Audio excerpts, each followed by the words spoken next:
The 15th chapter of the second book of Samuel.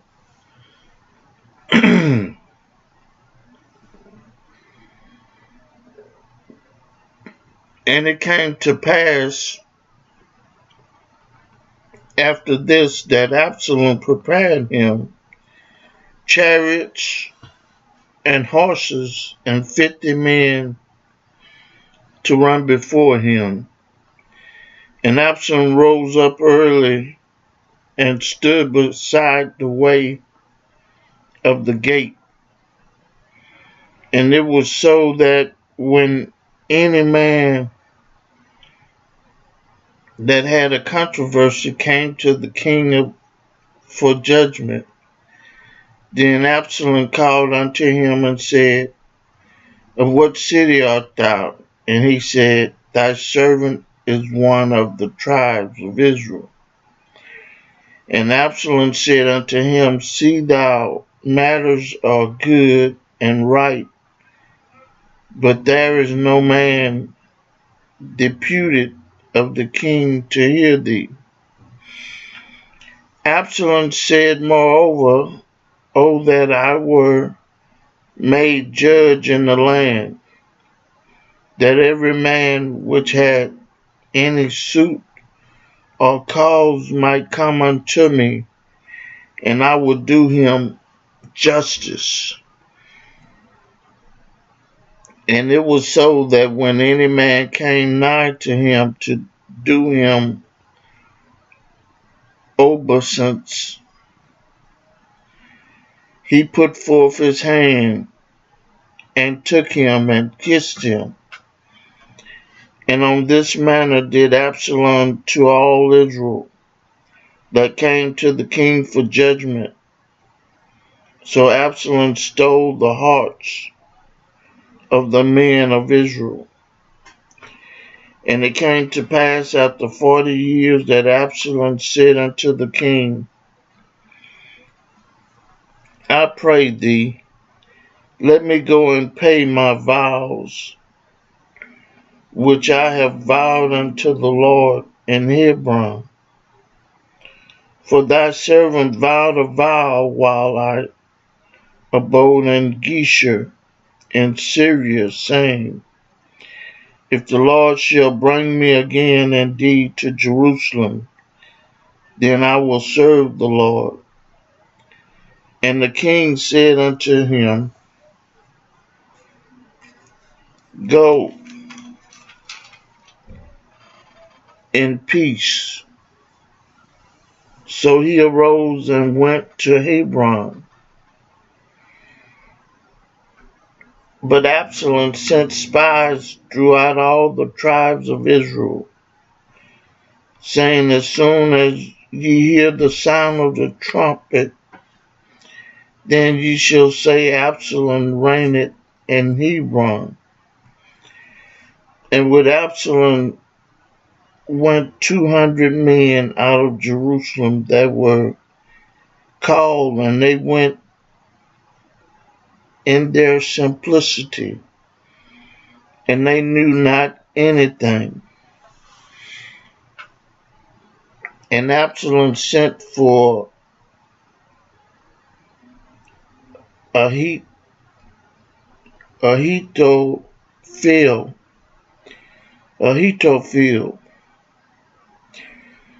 the Gileadite, David's counselor, for his city, even from Gilo, while he offered sacrifices, and the conspiracy was strong, for the people increased continually with Absalom. And there came a messenger to David, saying, The hearts of the men of Israel are after Absalom.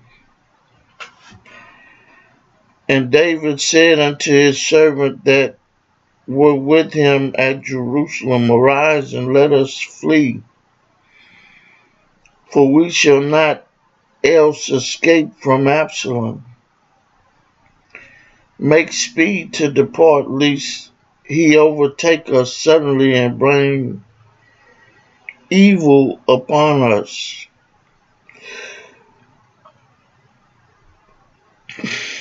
and smite the city with the edge of the sword. And the king's servant said unto the king, Behold, thy servant are ready to do whatsoever my lord the king shall appoint. And the king went forth and all his household after him, and the king left 10 women which were concubines to keep the house. And the king went forth and all the people after him, and tarried in a place that was far off. And all his servants passed on beside him, and all the Cherethites, and all the Pelethites, and all the Gittites, 600 men which came after him from Gath, passed on before the king.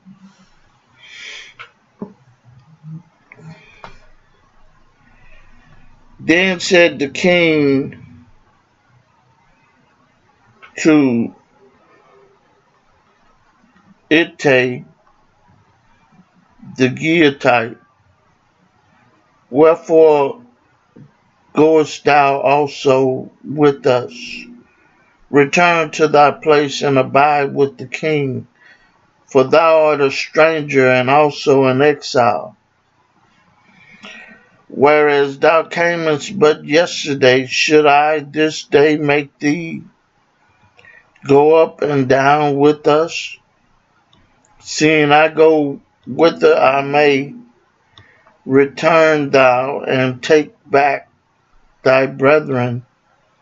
Mercy and truth be with thee. And the Hittite answered the king and said, As the Lord liveth, and as my lord the king liveth, surely in what place my lord the king shall be, whether in death or life, even where also will thy servant be. And David said to Hittite, Go and pass over.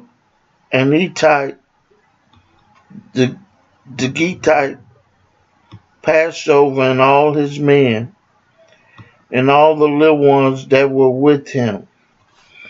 And all the country wept with a loud voice, and all the people passed over.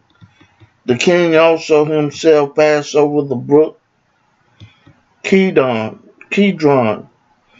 and all the people passed over toward the way of the wilderness. And to Zadok also, and all the Levites were with him, bearing the ark of the covenant of God. And they set down the ark of God, and Abiathar went up until all the people had done passing out of the city. And the king said to Zadok, Carry back the ark of God into the city. If I shall find favor in the eyes of the Lord, he will bring me again and show me both it and his habitation. But if he thus said, I have no delight in thee, behold, here am I. Let him do to me as seemeth good unto him. The king said unto Zadok the priest, Art not thou a seer? Return unto the city in peace, and your 2 sons with you, Ahimaaz thy son, and Jonathan the son of Abiathar. See, I will tarry in the plain of the wilderness until there come word from you to certify me.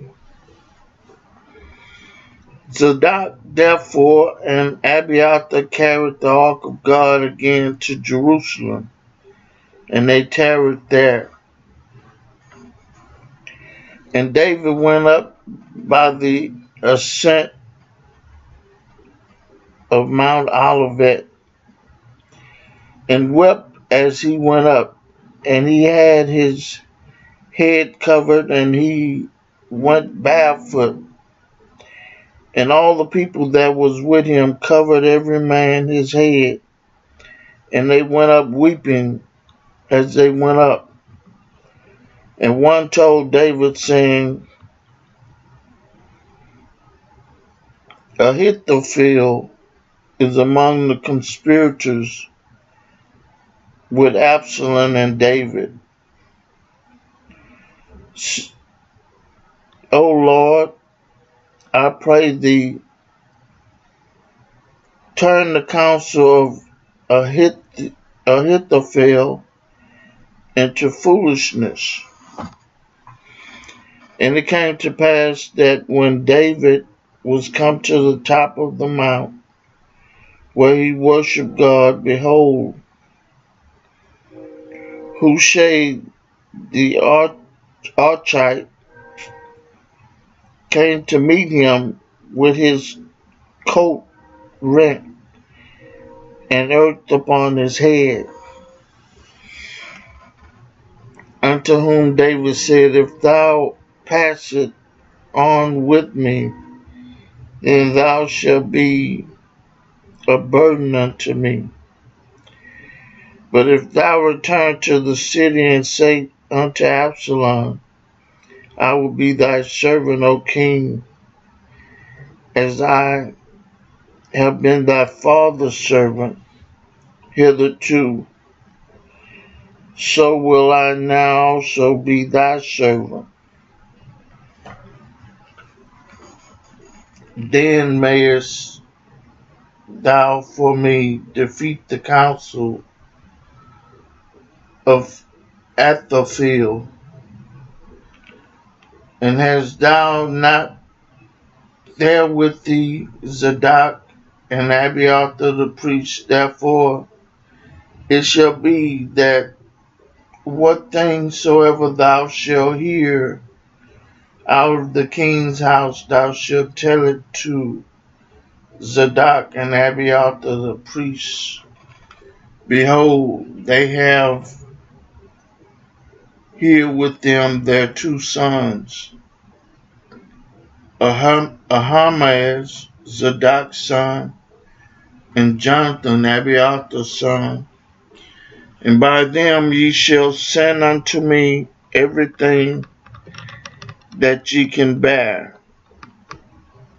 So Hushai, David's friend, came into the city, and Absalom came into Jerusalem.